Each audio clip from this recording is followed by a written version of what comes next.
Halo semuanya, welcome back to Anggi TV, tempat kita santai sambil membahas tentang investasi.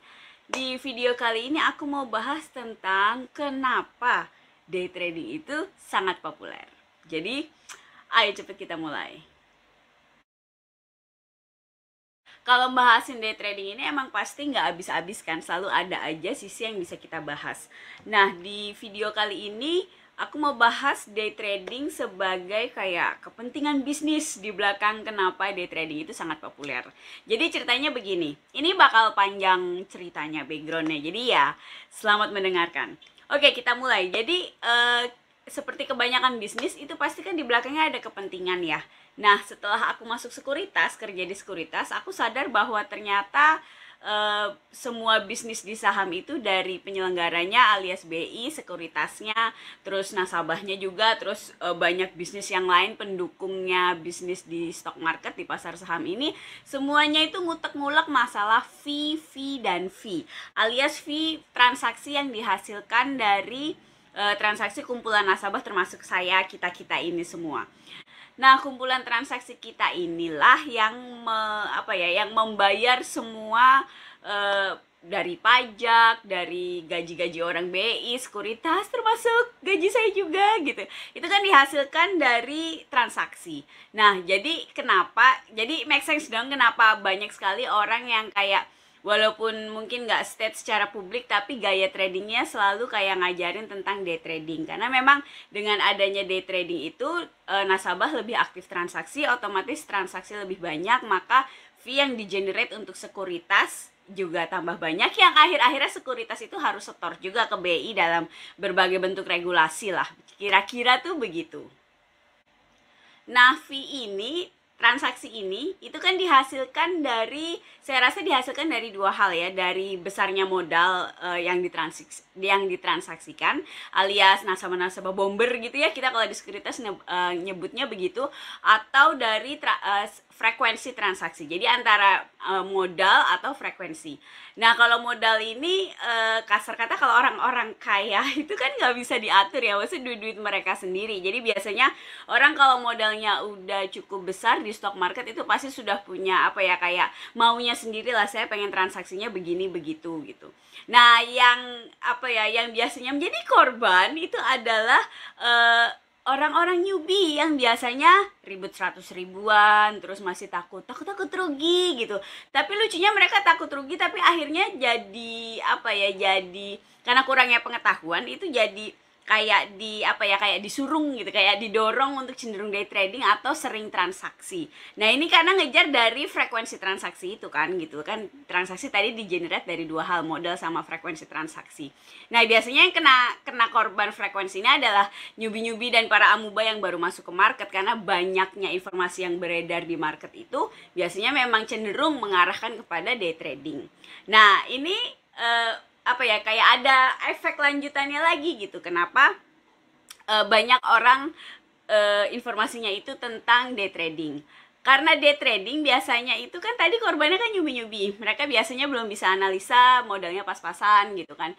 Terus biasanya biasanya mereka masih males buat belajar gitu. Pengennya yang udah besok beli apa deh biar gampang, biar aku cepet mulai, cepet transaksi gitu.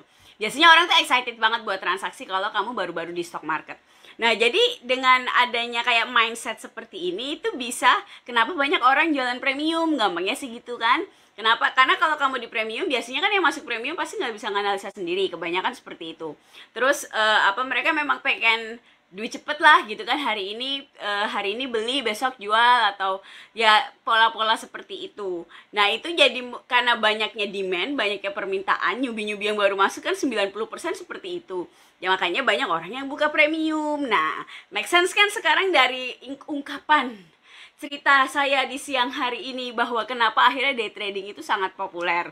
Karena sebenarnya dari day trading itu banyak yang diuntungkan gitu. Dari BI-nya diuntungkan, sekuritasnya diuntungkan, salesnya termasuk orang-orang seperti saya itu juga diuntungkan. Terus orang-orang yang buka premium itu juga diuntungkan. Jadi ya boleh dibilang kayak everybody's happy gitu. Semua orang senang dengan adanya pola-pola day trading yang ada di market. Nah, sekarang kalau ceritanya kita balik nih. Tadi saya kan cerita dari sisi penyelenggara ya, dari sekuritas, dari BI-nya, dari yang buka premium. Nah, kalau kita-kita yang baru-baru ini gimana dong, Mbak? Kok orang pada jahat-jahat banget sih? Mungkin ada yang mikir gitu nggak? Sebenarnya ini gimana ya? Saya nggak akan bilang apa jahat, tapi saya lebih Bilangnya kayak ya hidup kan kayak gitu ya, setiap kekurangan kamu, ketidakmampuan kamu itu biasanya ada saja pihak-pihak yang menggunakan ketidaktahuan kita. Nah, itu udah kayak hukum hidup tuh kayak gitu sih kalau menurut saya. Jadi daripada kamu emosi gitu ya, kenapa kalian begini begitu dan segala macam, menurut saya lebih baik ambil saja positifnya. At least dengan adanya nonton video ini kan kamu udah tahu tuh, oh pola di lapangan tuh kayak gitu. Sekarang balik gimana kitanya gitu, apakah kamu mau membiarkan dirimu diombang-ambingkan oleh banyaknya kepentingan orang yang tidak mementingkan kepentingan kamu, kepentingan nasabah? Kan kita ini kan investor-investor kan pengennya profit gitu kan. Sedangkan profit itu tanggung jawab kita ya, bukan tanggung jawab sekuritas, bukan tanggung jawab broker kamu, bukan tanggung jawab yang buka premium. Itu tanggung jawab kamu loh, serius. Jadi maksudnya take it seriously gitu loh. Kamunya harus serius. Ya memang kamunya harus belajar ya, dengan sangat menyesal tahun pertama kamu di stock market itu pasti nggak bakal dari jadi Warren Buffett. Maaf-maaf aja ngomong gitu ya. Saya aja udah berapa tahun belum jadi Warren Buffett. Tapi nggak, ini serius. Jadi ya kalau menurut saya kamunya harus apa ya, harus pinter-pinter menggunakan kesempatan yang ada di market aja gitu loh. Kalau misalnya kamu udah terlanjur ikut premium, dikasih rekomendasi, daripada kamu ini ya udah beli duluan ya, nanti saya suruh masuk kamu jual, daripada kamu kayak negatif-negatif gitu otaknya, lebih baik kamu mikir gitu. Misal kamu jadikan study case, kenapa ya dia rekomend saham itu, coba kamu lihat gitu apa coba analisa sahamnya dan segala macam. Jadi ibaratnya apapun yang kamu lakukan itu coba diarahkan ke yang positif gitu. Dan yang jelas itu tadi, kamu harus tanggung jawab penuh bahwa sebenarnya profit itu adalah urusan kamu, bukan urusan siapapun yang orang lain di luar kamu gitu. Jadi ya begitu deh cerita kita hari ini.